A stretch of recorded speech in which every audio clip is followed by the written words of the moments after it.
আধুনিক social media জগৎ, যেখানে আমাদের সমাজের প্রতিটি মানুষ প্রতিনিয়তই তথ্য তুলে ধরেন। এটি হতে পারে পারিবারিক তথ্য, সামাজিক তথ্য বা রাষ্ট্রীয় তথ্য। এটি হতে পারে কোনো একটি পোস্টের মাধ্যমে, কোনো একটি ব্লগের মাধ্যমে, অথবা কোনো একটি ভিডিও তৈরি করে সেই তথ্য তুলে ধরেন। অনেক ক্ষেত্রে আমরা দেখতে পারি কেউ তথ্য তুলে ধরেন সঠিক, কিন্তু মিসগাইড করে থাকেন আমাদের সমাজকে। আবার অনেক ক্ষেত্রে দেখতে পারি এই সকল ব্যক্তিরা যেসব তথ্য তুলে ধরেন তা সম্পূর্ণ ভুল, এবং যে মেসেজ দেওয়ার চেষ্টা করেন তার সম্পূর্ণ মিসগাইড দেওয়া হচ্ছে আমাদের সমাজকে। বন্ধুরা, আজকের ভিডিওতে এমন একটি ফেসবুক আইডি তুলে ধরার চেষ্টা করবো যে প্রতিনিয়তই আমাদের সমাজের মধ্যে বিভ্রান্তি ছড়াচ্ছেন শুধুমাত্র লেখালেখির মাধ্যমে, যে প্রতিনিয়তই আমাদের সমাজের মধ্যে ধর্মকে নিয়ে বিভ্রান্তি ছড়াচ্ছেন এইসব লেখালেখির মাধ্যমে।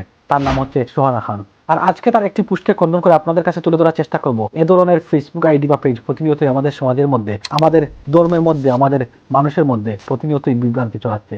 তার পোস্টে মূলত ইসলাম ধর্মকে ব্যবহার করে ইসলাম ধর্মকে অপমান করার চেষ্টা করেন।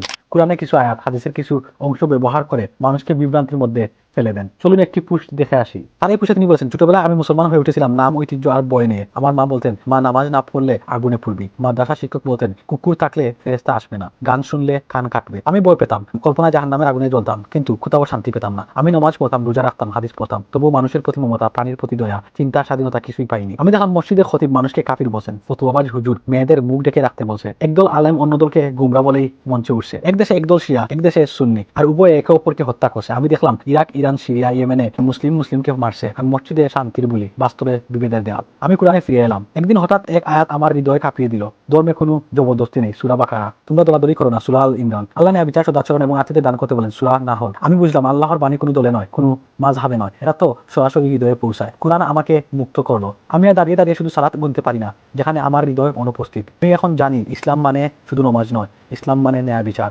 দয়া, সত্যবাদিতা। ইসলাম মানে আল্লাহর সাথে সম্পর্ক, মানুষের প্রতি দায়িত্ব। আমি এখন কোরআনিক মুসলমান। আমি এখন যাকে মানে সে আল্লাহ, যার বাণী সংরক্ষিত অবিকৃত কোরআনে রয়েছে। জানি যে রাসূল সাল্লাল্লাহু আলাইহি সাল্লাম কোরআন আনলেন, তিনি গুমরাহের বার্তা আনেননি কুকুরে মারার ফতোয়া বা মেয়েদের অমানবিক পর্দার আদেশ। আমি বলি, আমি আর সেই মুসলমান নই যে শুধু দলবাজ। আমি আর সেই মুসলমান নই যে বই দেখিয়ে ইমান ধরে রাখতে চায়। আমি এখন আল্লাহর দেয়া মুক্তি, আলো আর করুণা খুঁজি, যা আছে আল কোরআনে। আমার ভবিষ্যৎ দিন নয়, হৃদয়ে ইসলাম। আমি এখন নামাজ পড়ি যখন মন চায়, যখন হৃদয় কান্নায় বেজে। আমি এখন রোজা রাখি যখন আত্মশুদ্ধি করতে চাই। আমি এখনো দোয়া করি, তবে মুখস্থ ভাষায় নয়, নিজের ভাষায়। আমার দিন এখন বয় নয়, ভালোবাসা। হিন্দু আমার ভাই, আমি খ্রিস্টান ধর্মাবলম্বী সহ অন্যান্য সব ধর্মের মানুষকে ভালোবাসি। আমার ইসলাম এখন লাউড স্পিকার নয়, নীরবে হৃদয়ে। শেষ কথা, আমি আমার মতন, আপনি আপনার মতন। আল্লাহ বিচার করবেন আমার। আমি জান্নাতে গেলে আপনার কি লাভ, আমি জাহান্নামে গেলে আপনার কি ক্ষতি। ইসলাম ধর্ম কোনো এক ব্যক্তি বা কোনো একটি জাতি দিয়ে আপনি জাস্টিফাই করতে পারবেন না। যারা ইসলাম ধর্মকে অনুসরণ করেন, তারা কি আসলে এই সবাই ইসলাম ধর্মের সঠিকভাবে অনুসরণ করছেন?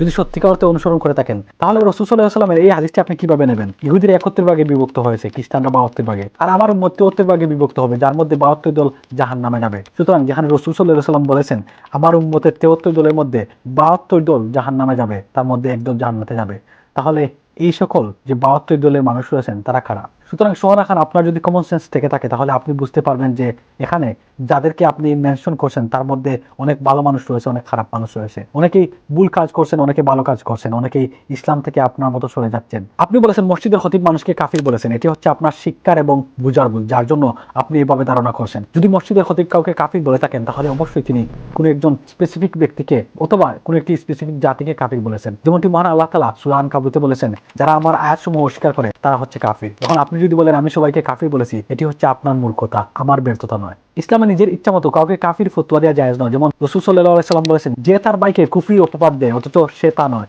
এই অপবাদ তার দিকেই ফিরে আসে। সুতরাং এখানে এটি স্পষ্ট, ইসলামের কোন ব্যক্তি তার নিজের ইচ্ছে মতো অন্য কোন ব্যক্তিকে কাফির ফতোয়া দেওয়া কখনোই জায়েজ নয়। তো পয়েন্টে আপনি বলেছেন পর্দাবাজ হুজুরেরা মেয়েদের মুখ ঢাকার জন্য বলে দিচ্ছেন। দেখুন, এটি কোনো হুজুরের আদেশ নয়, কোনো ফতোয়াবাজ হুজুরের আদেশ নয়, এটি হচ্ছে মহান আল্লাহ তাআলার আদেশ। সূরা আল আযহাবের এই আয়াতে মহান আল্লাহ তাআলা বলেছেন, হে নবী, আপনার স্ত্রীগণ, আপনার কন্যাগণ এবং মুমিন নারীদেরকে বলুন তারা যেন তাদেরকে জিলবাব দ্বারা ডেকে রাখে। আপনি কোরআন পড়েছেন, আপনি সত্য খুঁজে পেয়েছেন বলে দাবি করেছেন, অথচ আপনি এই আয়াত কোরআনে দেখেন নাই। আপনি এ ধরনের মূর্খ, আফসোস আপনার জন্য।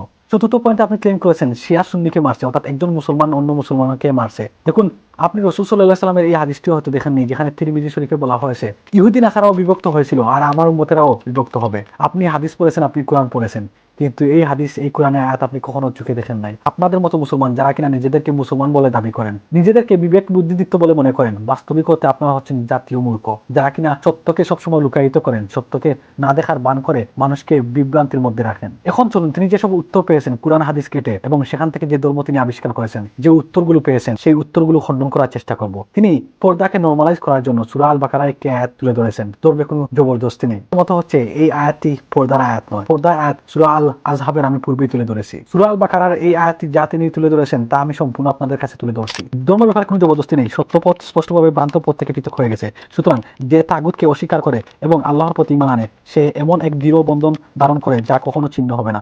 আর আল্লাহ সর্বশ্রোতা ও সর্বজ্ঞ। প্রথমত আপনি সম্পূর্ণ আয়াত তুলে ধরেননি, যাও তুলে ধরেছেন তার প্রেক্ষাপট এবং শানে নুজুল সম্পর্কে আপনার কতটুকু জ্ঞান রয়েছে। এই আয়াতটি যখন নাজিল করা হয়েছিল তার উদ্দেশ্য কি, তার প্রেক্ষাপট এবং শানে নুজুল যদি আমরা দেখি, যখন মদিনাতে ইসলাম আসার পূর্বে ইহুদিরা তাদের সন্তানদেরকে ইহুদি ধর্মে শিক্ষিত করছিল। তারা মনে করতো আহলে কিতাব বা ইহুদি ধর্ম সঠিক ধর্ম। যখন মদিনায় ইসলাম আসলো তখন সন্তানের মা এবং বাবা তাদের সন্তানদেরকে যখন শিক্ষিত করেছিলেন ইহুদি ধর্মে, তখন বড় হওয়ার পর তাদেরকে যখন ইসলাম ধর্মে আনার জন্য জোর করছিলেন তখন আল্লাহ তাআলা এই আয়াত নাজিল করেছিলেন। সুতরাং শুধুমাত্র কোরআনে আয়াত পড়লেই যে আপনি সর্বজ্ঞানী বুদ্ধিমান হয়ে যাবেন তা কিন্তু নয়, আপনাকে অবশ্যই শানে নুজুল জানতে হবে। দ্বিতীয় যে উত্তর তিনি কোরআন থেকে পেয়েছেন এবং তুলে ধরেছেন সেটি হচ্ছে সূরা আল ইমরানে একটি আয়াত তুলে ধরেছেন এবং বলেছেন তোমরা দলাদলি করে না। দেখুন এখানে তিনি সম্পূর্ণ আয়াতটি তুলে ধরেননি। চলুন আমরা সম্পূর্ণ আয়াতটি পড়ে আসি। তোমরা সবাই আল্লাহর রজ্জুকে দৃঢ়ভাবে আঁকড়ে ধরো এবং বিভক্ত হয় না, আর আল্লাহর সেই নিয়ামতের কথা স্মরণ করো যখন তোমরা পরস্পরের শত্রু ছিলে, তারপর তিনি তোমাদের হৃদয়ে ভালোবাসা সৃষ্টি করলেন, ফলে তোমরা তার অনুগ্রহে বাই বাই হয়ে গেলে। তোমরা তো আগুনের গর্তের কিনারায় ছিলে, তিনি সেখান থেকে তোমাদেরকে উদ্ধার করেছেন। এভাবে আল্লাহ তার আয়াতগুলো তোমাদের জন্য স্পষ্ট করে দেন যাতে তোমরা সঠিক পথে পরিচালিত হও। তখন এই আয়াতটি যখন আপনি ভালো করে পড়বেন তখন বুঝতে পারবেন মহান আল্লাহ তাআলা খুব ভালো করে জানেন মানুষ দলাদলি করবেন, মানুষ তাদের নফসের উপর জুলুম করবেন, গুনাহ করবেন, যার জন্য মহান আল্লাহ তাআলা আমাদেরকে সতর্কবাণী দিয়ে দিয়েছেন। তারপরও আমরা দলাদলি করে আসছি। সুতরাং আমরা মানুষের মনে মহান আল্লাহ তাআলা খুব ভালো করেই জানেন, যার জন্য আমাদেরকে সতর্কবাণী হিসেবে এসব আয়াত নাজিল করেছেন। মুক্তি মানে কি? আপনি যা ইচ্ছে তাই করবেন, অর্থাৎ আপনার মনে যা ইচ্ছে হচ্ছে তাই করছেন, তাই হচ্ছে মুক্তি, স্বাধীনতা। আপনি এই স্বাধীনতার কথা বলছেন। আপনি বলেছেন যে আমার ভবিষ্যৎ আমার দিন নয়, আমার হৃদয়ে ইসলাম। অর্থাৎ কি বুঝাতে চেয়েছেন? আপনি দিনকে অস্বীকার করে আপনার মন গড়া আপনার ইচ্ছে অনিচ্ছাকে আপনি দিন হিসাবে প্রতিষ্ঠা করার চেষ্টা করছেন। অর্থাৎ আমি যা চাইবো তাই করব, আমার যখন যা ইচ্ছে আমি তাই করব। সেটি যদি আমার ইচ্ছার বিরুদ্ধে হয় তাহলে সেটি ইসলাম হলে আমি তাকে অস্বীকার করব, সেটি দিন হলে আমি তাকে অস্বীকার করব। যা আপনি তুলে ধরার চেষ্টা করেছেন। যেখানে রাসূল সাল্লাল্লাহু আলাইহি ওয়াসাল্লাম তার সাহাবীদেরকে বলেন দিন হলো আন্তরিকতা, তখন সাহাবীরা বললেন কার জন্য হে রাসূল সাল্লাল্লাহু আলাইহি ওয়াসাল্লাম? তখন জবাবে রাসূল সাল্লাল্লাহু আলাইহি ওয়াসাল্লাম বলেন আল্লাহর জন্য, কিতাবের জন্য, রাসূলের জন্য, মুসলমান নেতাদের জন্য, মুসলমানদের জন্য। সহিহ মুসলিম। এই হাদিস থেকে বোঝা যায় দিন শুধু ইবাদত নয়, এটি পূর্ণাঙ্গ জীবন ব্যবস্থা। এখন আপনি যদি দিন বুঝতে না পারেন এটি আপনার সমস্যা, দিনের নয়। অর্থাৎ হাদিস দ্বারা এখানে প্রমাণিত